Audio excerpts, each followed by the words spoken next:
समस्त मैथिल के हमरा दुनू तरफ गोटे तरफ से प्रणाम। विवाह के गीत गाबि रहल छी। सीता के सूरती देखी झांकती जानकारी से अब सीता रहना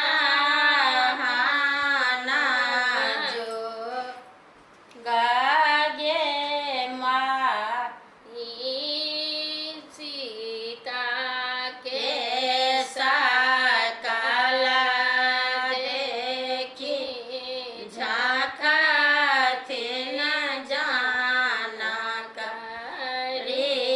से अब सीता ब्याहना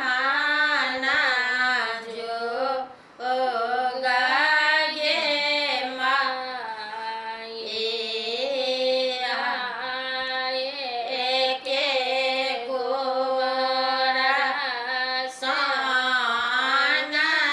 नानी पा आए धनुषा के देला